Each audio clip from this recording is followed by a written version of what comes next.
Get ready, because what's coming next isn't gossip. It's not some wild rumor, and it's definitely not internet noise. This right here is where the whole story cracks wide open.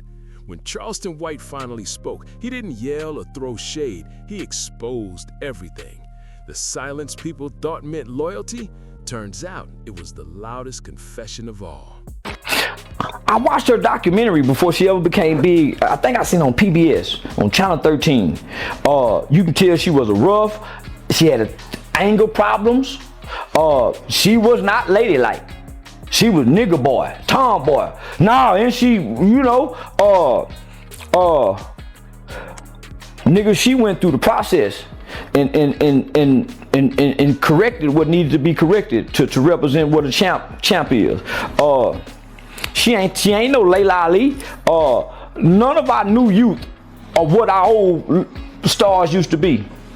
They got their own mind, they got their own identity. So homie, they picking on Claressa. And can't nobody whoop her. So For years, everyone believed a picture-perfect story, a champion who could do no wrong, a power couple everyone envied, a love story built on fame, money, and non-stop applause. But Charleston came through, calm and sharp, dropping the question no one had the guts to ask. What if it was never about love at all? What if it was a setup from the start, a move for power, a play for clout, a brand deal dressed up as romance? What if the image mattered way more than the truth? And here's the wild part. Charleston didn't throw insults, didn't go off in anger, didn't chase attention. He just let the truth speak for itself. He didn't just talk, he did something way more dangerous. He connected the dots that everyone else ignored. He reminded folks that Claressa Shields didn't come from fame and polish, she came from grit, pain, and pure fire. She was raw, unfiltered, and real. But over time, she wasn't just shaped into a champion, she was turned into a brand too clean for chaos, too expensive for questions, too protected to ever look vulnerable. And that's where things start to get real dark. While the camera stayed zoomed in on the boxing belts and bright lights, something powerful was moving behind the curtain. Money, image control, and quiet manipulation. Right there beside her wasn't just a partner, it was someone guarding the gates. That silence, it wasn't innocent, it was part of the plan. Charleston White didn't have to throw blame or call names, he did something colder. He let the pattern do the talking. He let the silence tell the truth. And suddenly, that so-called power couple didn't look like love anymore. It looked like a deal, a partnership dressed up as passion. Because when love is real, it doesn't need all that silence. And it sure doesn't feel like some business deal with an expiration date. After this moment, everything about Claressa Shields and Papoose started to look completely different. What made this whole situation so chilling wasn't how loud Charleston White spoke, it was how calm he was. Every word hit with precision, like he wasn't trying to convince anyone, just reminding the world of what they'd been pretending not to see. This wasn't a rant, it was a wake-up call. He flipped the whole narrative on its head. And once that shift happened, the image surrounding Charleston White, Claressa Shields, and Papoose began to crumble piece by piece. Charleston never came for Claressa's skills, he respected her game. What he did was challenge the system built around her, that machine that kept her protected and untouchable. So Claressa Shields wants to have babies with Papoose while he's still married to Remy. They gonna look like African kids, Ugandan babies. Yeah. They ain't gonna know if them babies Nigerian, Jamaican, or Haitian. But they gonna have some pretty chocolate skin. Don't know if their hair gonna be too straight or wavy. They may have African hair. But they sure gonna be nigga kids. Yeah. They gonna be some smart kids that know how to fight. He didn't question her greatness, he questioned how carefully it was being guarded. Because to him, the real danger in today's celebrity world isn't losing, it's being so protected that you never have to face the truth. Immunity is the new illusion, and Charleston just tore the curtain right off it.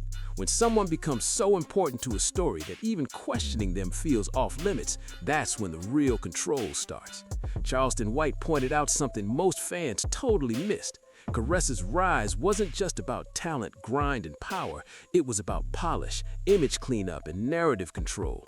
Not because she couldn't handle success, but because the brand built around her couldn't afford even a hint of chaos. The world saw dominance, strength, and spotlight moments, but behind the scenes, everything was wrapped in careful planning. Fights were picked with precision, risks managed in silence, and her public image was crafted to look raw and real while every move was calculated. That's the kind of control that doesn't shout, it whispers.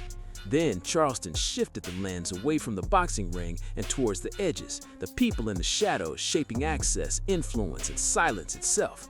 And that's where Papoose steps in, not as the romantic partner everyone thought, but as the steady hand keeping the public story smooth. He wasn't loud, wasn't confrontational, just there, always calm, always present, always watching. Charleston never said Papoose was controlling Claressa. He didn't need to. The picture he painted said enough without a single accusation. Charleston didn't come out swinging. He said something way more subtle, but way more dangerous. He painted a picture where protection and dependence start to mix until they're almost the same thing, where the person shielding you from criticism slowly becomes the filter that decides what you even get to hear. In that kind of setup, silence isn't weakness, it's strategy. Silence turns into policy, and that's when a relationship stops looking like love and starts looking like an alliance. Charleston broke it down smooth. This wasn't about feelings, it was about function. Claressa needed stability, respect, and a shield from the chaos that comes with fame. Papoose needed a fresh spark, some relevance, and a seat close to power. Together, they didn't just look powerful, they looked untouchable. In a world where image rules everything, safety isn't comfort, it's currency. And that's when Remy Ma's name slid back into the mix, not with noise, but with impact. Charleston pointed out her absence like it meant something. He didn't call it coincidence, he called it conflict. In his eyes, Remy Ma was never someone who could be quietly managed. She spoke her mind, she clapped back, and she never played along with controlled narratives. She wasn't built for silence, and that made her the biggest wild card in the whole story. And when powerful systems can't control a variable, they don't argue with it, they erase it. Charleston White didn't throw accusations or claim conspiracies. He broke down the pattern. He showed how certain voices get boosted while others slowly fade into the background. How stories shift, not because the truth changes, but because what's useful changes. In that setup, Claressa wasn't just a fighter, she became an asset, a symbol, a protected image that had to stay spotless no matter the cost. Then, right in the middle of it all, Charleston tackled the question everyone online kept asking. Why doesn't Papoose ever speak out? Why doesn't he defend himself harder? Why has no ex ever come out and blasted him first? And that's when Charleston dropped the line that flipped the whole narrative on its head. He said that Papoose's silence wasn't about guilt or innocence, it was about discipline, real discipline. Charleston explained that people often confuse discipline with morality. Just because someone doesn't react publicly, everyone assumes there's nothing to react to, but that's not always the case. Sometimes it means they've mastered control better than anyone else in the room. Yeah, that nigga Papoose. And this is why I say that. You ain't never heard no hoe come out and say nothing bad about him first. Even when this hoe was doing wrong, he wasn't running to the internet bashing him. And he don't speak much. He's a man of silence, so that means his words are important to him. I done seen him get with 2 women, and it seemed like he brought the best out of both women. Yeah, I don't know too many niggas that go hold their girl down when they go to jail. That silence wasn't weakness, it was strategy, and that's what made it so powerful. From that point on, the whole vibe turned darker. Charleston White started digging into what really happens when careers hit their peak, but the person behind the fame stops evolving. When the spotlight starts to dim and being close to power becomes the quickest ticket back into relevance. He never said Papoose used Claressa. He just made it clear that opportunity always finds the people ready to take it. When 2 needs line up, security on one side, access on the other, people like to call it love because it sounds sweeter than strategy. Charleston laid it out clean. Claressa's world wasn't just about boxing anymore. It had shifted into image control, brand safety, and protection mode. Less risk, more reputation management. And in that kind of setup, anyone daring to question the direction wasn't just disagreeing, they were threatening the entire system. And that's where things start to feel more like business than connection. Then Charleston turned his focus to the industry itself.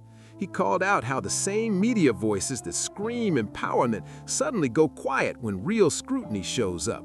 He asked why so many outlets keep recycling the same safe, polished stories. According to him, when silence gets that loud, it's not neutrality, it's cooperation. And that's the part most people don't want to admit. The more Charleston White spoke, the clearer everything became.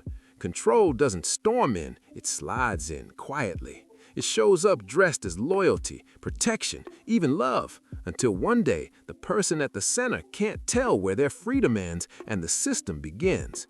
That's when things get dangerous. Then Charleston dropped one of his toughest truths yet. He talked about the toll of physical damage, fight after fight, injury after injury. Each bruise, each hit doesn't just hurt the body, it creates vulnerability. And that's when dependence starts to look like profit. When the need for safety and stability outweighs the craving for independence, and suddenly the people around you aren't there to lift you up. They're there because you can't picture life without them. That's not power, that's quiet control. But Charleston didn't paint anyone as a villain. He talked about incentives, the hidden motives that shape behavior when fame and money get involved. Then he zoomed out big time. This wasn't just about Claressa Shields or Papoose or even Remy Ma. It was about how modern relationships, especially public ones, are built like business deals. Who brings the value? Who provides protection? Who controls the access? Who carries the risk? And who gets swapped out when the balance shifts? Charleston wrapped up this part of his breakdown by flipping the whole story on its head. He said this wasn't some love story gone wrong. It was a business setup doing exactly what it was built to do until the contract quietly ran its course. When a relationship runs on usefulness instead of trust, the downfall doesn't come with drama, it comes like clockwork. It's not heartbreak, it's procedure. And the most chilling part? The truth doesn't blow up, it leaks, slowly, quietly, piece by piece. Once that leak starts, no amount of PR, rebranding, or silence can seal it back up. And that's what made this part of Charleston's take hit so deep. It wasn't about what he said, it was about how everything suddenly clicked. By this point, the whole discussion had moved beyond feelings and straight into mechanics. It wasn't just about who Claressa Shields, Papoose, or even Remy Ma were. It was about how the system itself works when power, money, and image all collide. Charleston didn't paint the relationship as wild or chaotic. He called it efficient. And in his view, efficiency isn't romantic. It's calculated, it's structured, it's built to minimize risk and squeeze out maximum reward.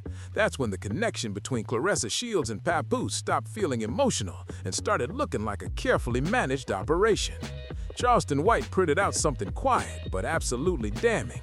When one partner controls the media, the narrative, and even the flow of criticism, they're not just shaping perception, they're shaping reality. Not through force, but through filtration. They decide what gets seen, what gets twisted, and what never reaches the public at all. And the wildest part? From the outside, it still looks like love and loyalty. He broke it down further, saying that Claressa's entire world had become curated. Fewer raw moments, fewer uncomfortable questions, and way more protection that looked sweet on the surface, but was really control dressed as care. In that kind of setup, love doesn't disappear, it just gets rebranded. It turns into leverage, stability insurance, emotional currency. She also makes more money than him, similar to Remy Ma. So would you consider him a gold digger? No. A player ain't never been a gold digger. That nigga's a player. Nigga, that smooth player, nigga. Now, man, now, you always supposed to play for the bank. My grandmama told me if a woman really like you, it ain't nothing she won't do for you. Well, grandmama, how you know if she really like you? She'll give you her money. Then Charleston switched gears to talk about the money side. Not greed, but structure. He pointed out how whenever one partner earns way more than the other, the public jumps straight to labels: gold digger, user, opportunist. But Charleston shut that narrative down, not to defend anyone, but to clear the air. He said this wasn't about taking money, it was about access to it, about being in a space where you move like the wealth is shared, even when, behind the scenes, it's not really yours. that illusion of equality, that's where the power truly hides. That distinction right there matters a lot. It changes the whole focus from talk about taking to talk about alignment. And that's exactly what Charleston White was getting at. Alignment, he said, is the real foundation of modern power relationships. You don't need to own everything when you already influence how everything moves. You don't need official authority when you've got proximity to it. That's where the quiet control lives. Then Charleston took a breath and hit the crowd with the question everyone keeps asking, but nobody really wants the truth to. What happens when generosity isn't manipulation, it's validation? That line didn't land soft at all. It cut deep. He wasn't saying money buys love. He was saying love often shows itself through access. When someone can tap into your resources freely without tension or resistance, that speaks volumes about the power dynamic in play, whether people want to face it or not. After that, Charleston zoomed out again and went bigger. He said people keep obsessing over who makes more money, who's the breadwinner, who's the supporter, and completely miss the real issue. It's not about income, it's about control. Who gets to shape the story? Who decides when to stay silent? Who calls the shots on when to speak and when to vanish? That's where the real power hides, in the unseen choices that steer the whole narrative. In that setup, silence turns into straight-up currency. Charleston White broke it down smooth. Silence isn't weakness, it's a strategy. The loud ones burn bridges fast, but the quiet ones, they own the room. And in a world that runs on spectacle, the person who never reacts becomes the most untouchable of all. Because let's be real, you can't attack what never fights back. That's when Remy Ma stepped back into the picture, but not from emotion, from structure. Charleston painted her as the wild card in the system, the one who couldn't be predicted or polished. She spoke her truth whenever she wanted, no filter, no PR spin. She didn't hide conflict or smooth over tension just to look clean for the cameras. And in a world obsessed with keeping brands spotless, that kind of unpredictability is a major threat. So when the focus drifted away from her, Charleston said it wasn't about heartbreak, it was about risk control, removing volatility to keep the machine running smooth. The industry didn't just allow that shift, it cashed in on it. Clean stories sell faster, controlled relationships are easier to protect, and anytime a critic dares to question the setup, they get labeled bitter, jealous, or hating. That's how silence stays powerful, and how truth keeps getting buried under perfect optics. That kind of labeling doesn't even need to be planned, it happens automatically. It's built into the culture, and the most chilling part of Charleston's breakdown came when he talked about how long setups like this can actually last. He said relationships built on usefulness don't crash in scandal, they fade out quietly. When the balance shifts, when the protection stops being as effective, when the asset doesn't need the same gatekeeper anymore, that's when silence loses its power and the leaks start. And leaks don't ask for permission, they just happen. Charleston explained that truth doesn't show up like an explosion. It slips in piece by piece. It comes through contradictions, small cracks in the story, and little moments where the public image stops matching the behavior, where loyalty starts feeling less like love and more like a job description.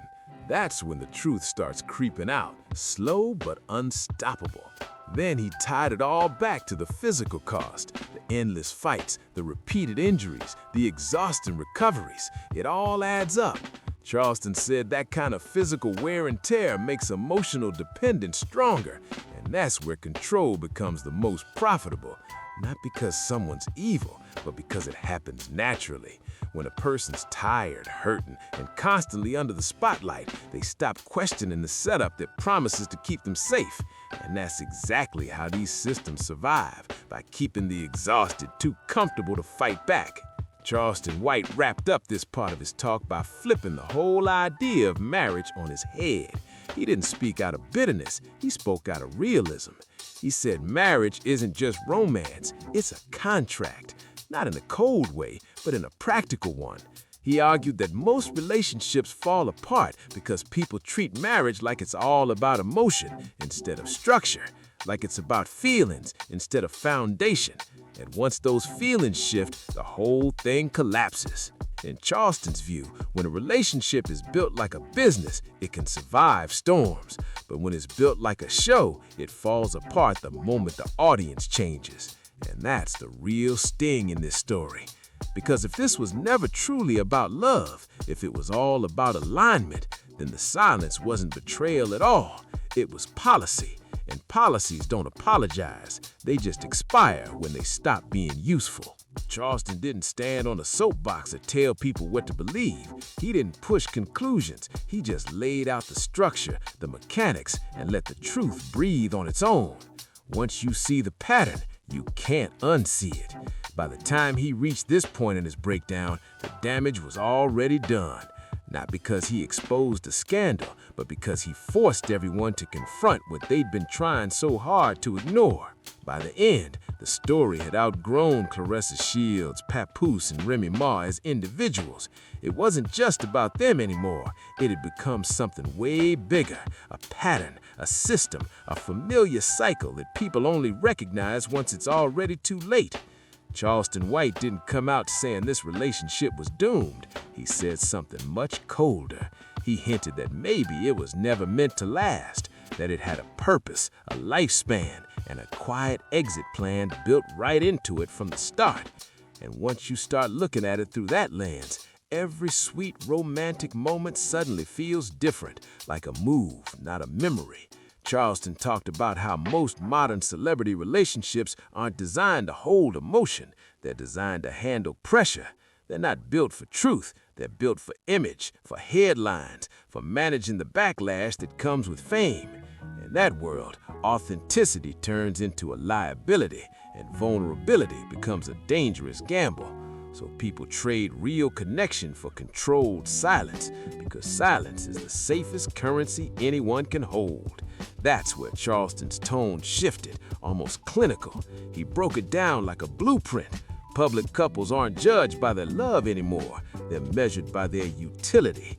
Who steadies the brand, who calms the chaos, who takes the hits without creating new ones. And that's when the illusion of love starts to look a lot like strategy wrapped in spotlight. Once those kinds of questions start replacing real affection, Charleston White said, the relationship's already running like a contract, even if no paper's ever signed. That's when the expiration date quietly sneaks into the picture. He explained that setups like this don't explode in public, they fade out in private. No dramatic breakup post, no messy scandal, just more distance, fewer appearances, and silence that sounds polite but feels permanent. It's the same way a company quietly stops defending a product once it stops making profit. What makes it so unsettling, Charleston said, is how normal that process feels.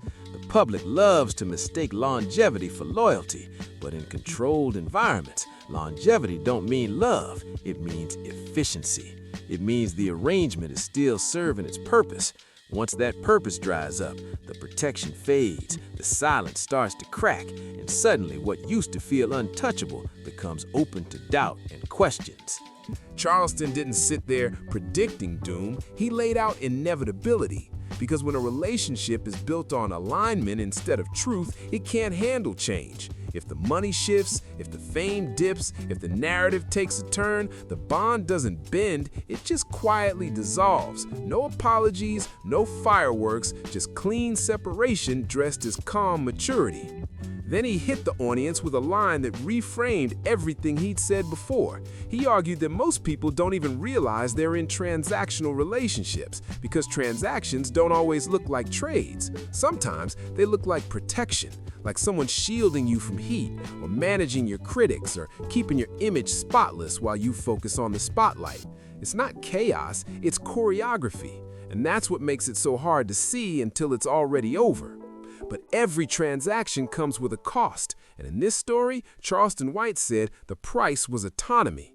Claressa Shields didn't lose her independence in one big moment. It slipped away little by little. It happened through good intentions, through filtered decisions made for her, through a wall of protection that silenced criticism before she even heard it. Anyone who questioned the setup got labeled jealous, bitter, or irrelevant, so their voices disappeared before they could even reach her. And the scariest part, that kind of control doesn't feel like control, it feels like safety. Charleston circled back to something he'd said before, the physical cost, those repeated fights, the constant pain, the recovery cycles, it all wears you down. Pain changes how you think, Fatigue dulls your resistance, and after a while, dependence doesn't feel forced. It feels reasonable, even comforting, especially when someone nearby is always there, ready to handle the world for you. That's when Charleston's words stopped sounding like gossip and started sounding like a warning. He said this isn't just about boxing or fame, it's the same cycle playing out across industries, in music, in sports, in politics. Anywhere image gets treated like truth, anywhere silence is rewarded and questioning the system gets framed as betrayal. And he didn't let the audience off the hook either. Charleston turned the mirror on the fans. He said we're part of the problem too.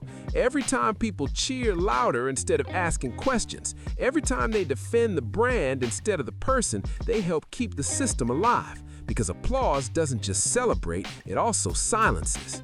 Charleston White pointed out how, these days, even asking questions gets treated like hate instead of curiosity. He said silence isn't always forced from the top, it's also reinforced from the bottom. Fans, followers, and the public all play a part, turning curiosity into criticism until no one dares to question the story anymore. Then the conversation shifted toward legacy. What happens when the lights fade and the brand doesn't need defending anymore? Charleston said the hardest truths don't hit during the peak.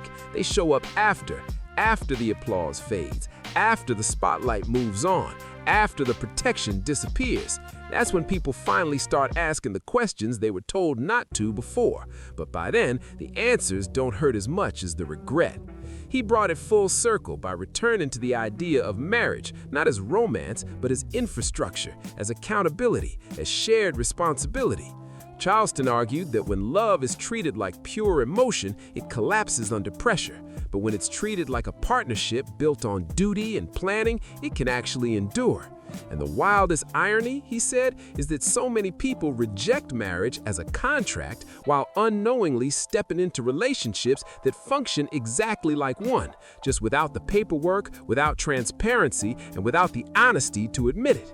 That's what makes this story sting. It's not about villains or victims. If this was never love but alignment, then no one necessarily did anything wrong. They just played their roles, followed the incentives, protected the image, and kept silent until silence stopped working.